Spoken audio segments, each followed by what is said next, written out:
बेटा अब हम करेंगे क्वेश्चन नंबर 19। रीजनिंग का सवाल है इनइक्वालिटी का। बेटा क्या होता है इनइक्वालिटी?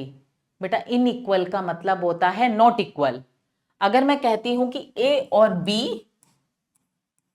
इक्वल नहीं है तो दो बातें हैं, या तो ए बड़ा होगा बी से या ए छोटा होगा बी से। ठीक बात। तो बेटा ये जो सिंबल्स हैं ये इनइक्वालिटी के सिंबल्स हैं, इसको हम कहते हैं ग्रेटर देन और इस सिंबल को हम कहते हैं लेस देन। यानी कि ए इज ग्रेटर देन बी और यहां पे ए इज लेस देन बी। बेटा मैंने हमेशा से इनको कैसे समझा है कि जिस तरफ मुंह खुला है वो वैल्यू बड़ी है। यहां पे ए की तरफ मुंह खुला है तो ए बड़ा है, यहां पे बी की तरफ मुंह खुला है तो बी बड़ा है। बेटा इसके अलावा और सिंबल्स क्या होते हैं इनइक्वालिटी के? एक होता है ग्रेटर देन और इक्वल टू, एक होता है लेस देन और इक्वल टू। अगर मैं कहती हूं a इज ग्रेटर देन और इक्वल टू b, इसका मतलब है कि या तो a b से बड़ा है या a b के बराबर है। और बेटा यहां पर अगर मैं कहती हूं a इज लेस देन और इक्वल टू b, इसका मतलब a या तो b से छोटा है या बराबर है। ठीक। तो बेटा इस सवाल को देखते हैं। हमें यहाँ पे दो स्टेटमेंट्स दी हैं, हमें बताना है कि इन दोनों में से कौन सी स्टेटमेंट्स करेक्ट है। सिर्फ वन करेक्ट है, सिर्फ टू करेक्ट है, दोनों करेक्ट हैं या दोनों में से कोई भी सही नहीं है। बेटा फर्स्ट स्टेटमेंट में मुझे ये एक्सप्रेशन दिया है और कहा है कि B is always greater than E, यानी कि B और E में रिलेशन देखना है कि क्या B हमेशा E से बड़ा होगा। तो बेटा इस तरह के सवालों को कैसे करते हैं देखते हैं। बेटा B और E की बात की गई है तो मुझे इस पूरे एक्सप्रेशन की जरूरत नहीं है, मैं सिर्फ इतना पार्ट देखूंगी जहां पे B और E है। इसकी और इसकी मुझे कोई जरूरत नहीं है। तो हम देखेंगे B is greater than C, C is less than D और D is greater than E। तो बेटा इस एक्सप्रेशन से क्या मुझे यह समझ में आ रहा है कि B जो है वो E से हमेशा बड़ा होगा।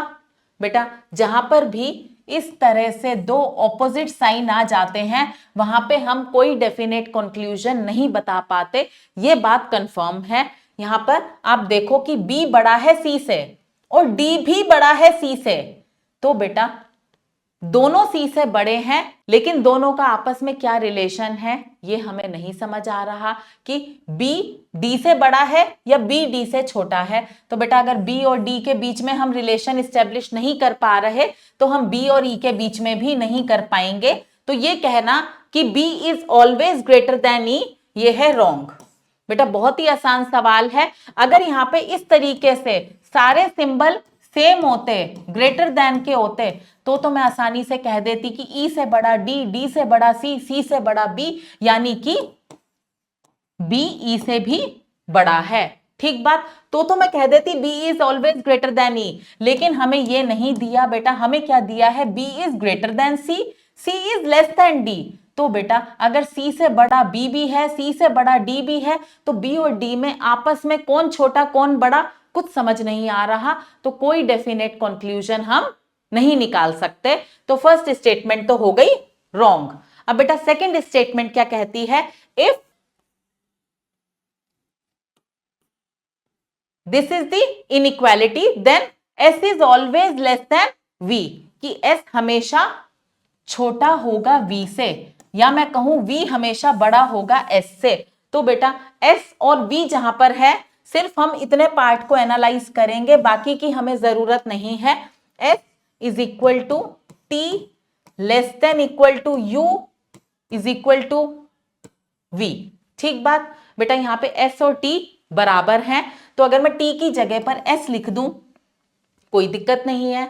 U और V बराबर है, मैं U की जगह पर V लिख दूं कोई दिक्कत नहीं है, और बीच में साइन है लेस देन इक्वल का। तो बेटा हमें क्या समझ आ रहा है? हमें समझ आ रहा है कि S या तो V से छोटा है या V के बराबर है। ये साइन है लेस देन और इक्वल टू का।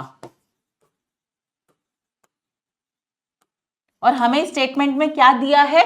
कि S is always less than V, तो बेटा ये स्टेटमेंट भी हो जाती है रॉन्ग, क्योंकि हम तो ये कंक्लूड कर पाए हैं कि S इज लेस देन और इक्वल टू V। ठीक बेटा, इस सवाल को मैं इजी कैटेगरी में रखूंगी। बच्चे खामखा डर जाते हैं इस तरीके के सिंबल्स देख के, जबकि ये सवाल बहुत आसान होते हैं। जरूर अटेम्प्ट करके आओ। ठीक,